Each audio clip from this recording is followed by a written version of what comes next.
Bukola Saraki wins in court. Efcc ordered to return his houses. The Federal High Court in Lagos on Thursday ordered the Economic and Financial Crimes Commission to return houses belonging to former Senate President Bukola Saraki, which they seized. The court, in a judgment by Justice Rilwan Akawa, released the houses back to Saraki while delivering judgment on an application by the Economic and Financial Crimes Commission seeking to permanently forfeit the houses to the federal government. The Efcc had in December last year secured a court order for the interim forfeiture of the houses, plot number 10 and number 11 Abdulkader Road, GRA, Ilorin, Kwara State, after telling the court that they were acquired with proceeds of unlawful activities allegedly perpetrated by Saraki while he was Kwara State governor between 2003 and 2011. But attempts by the Efcc to convert the temporary forfeiture order to a permanent forfeiture order was vehemently resisted by Saraki, leading eventually to the discharge of the temporary forfeiture order on Thursday by Justice Aikawa. The judge said he found no sufficient basis in the Efcc application and he could not find my way through to grant the permanent forfeiture order. In its application, the Efcc had told the court how it received and investigated a Downing intelligence report showing momentum fraud perpetrated in the treasury of the Kwara State government between 2003 and 2011 when Saraki was the governor of the state. And operatives of the EFCC, Olamide Sadiq, said whilst investigation was ongoing, several fraudulent transactions were discovered. I know for a fact and verily believe that our investigation has revealed the following mind-boggling findings, among others. That between 2003 and 2011, Dr. Olubukola Abubakar Saraki was the executive governor of Kwara State. That whilst he held the aforementioned position, the common pattern was that after payment of monthly allocation by the federal government to the Kwara State government, a cumulative sum of not less than 100 million will be deposited into the Kwara State government house account. That upon the payment of the said 100 million, same will, in turn, be withdrawn in cash by one Mr. Aviz Yusuf from the Kwara State government house, Ilorin's account, in bits and brought to the government house. But Saraki had, through his lawyer, Kehinde Ogunmeji San, described the EFCC suit as an abuse of court process and an attempt to scandalize him. He argued that it was a ploy by the EFCC to review the July 6, 2018 decision of the Supreme Court, discharging the applicant from culpability arising from the same money and houses which are the subject matter of this action.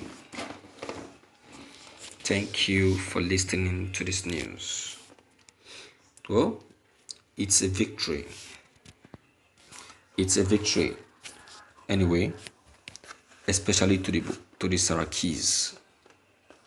But one thing I will say is for sure that ex-Senate President Bukola Saraki should not celebrate too much, because you see, what goes around comes around. What goes around comes around. So he should be very, very careful. He may have said he has won, but he hasn't, my dear. He hasn't, because all eyes are still so much on him. He won't say, he won't say that he wasn't aware. He wasn't aware of.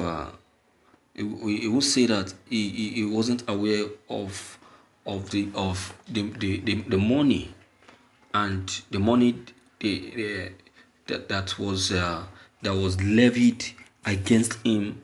And also he won't say that he won't he is not he has not actually used part of the Nigerian government fund to to acquire some of those properties that he owns today. He won't say that. No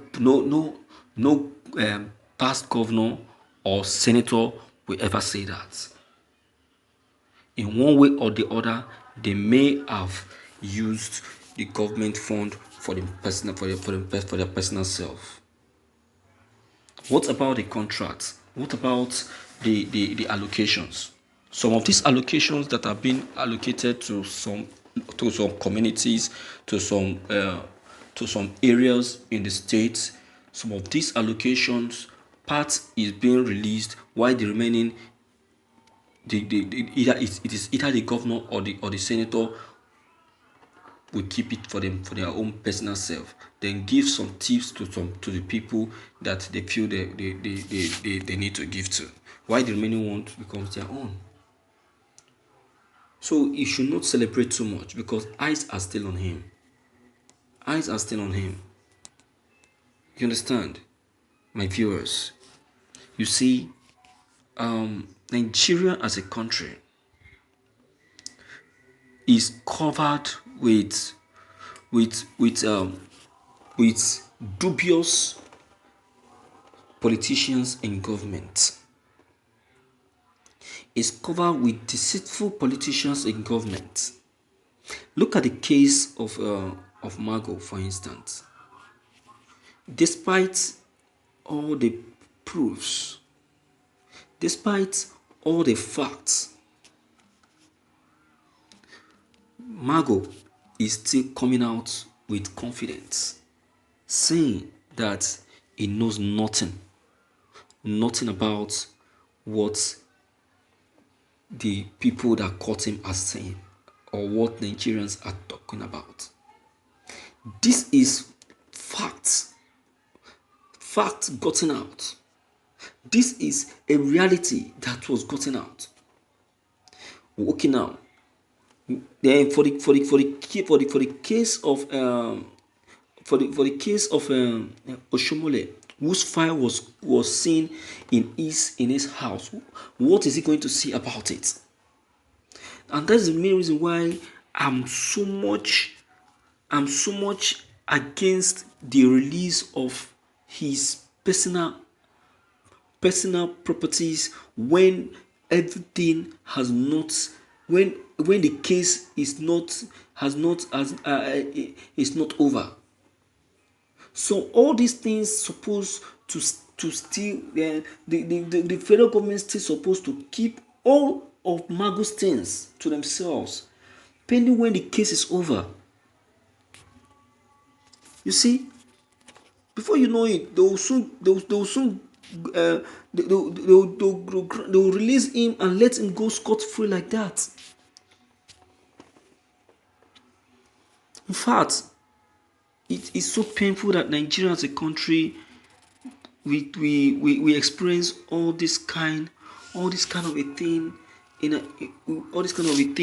within us. I'm so disappointed. You know what? We really need a division. We need a division. I'm telling you, that's what we need.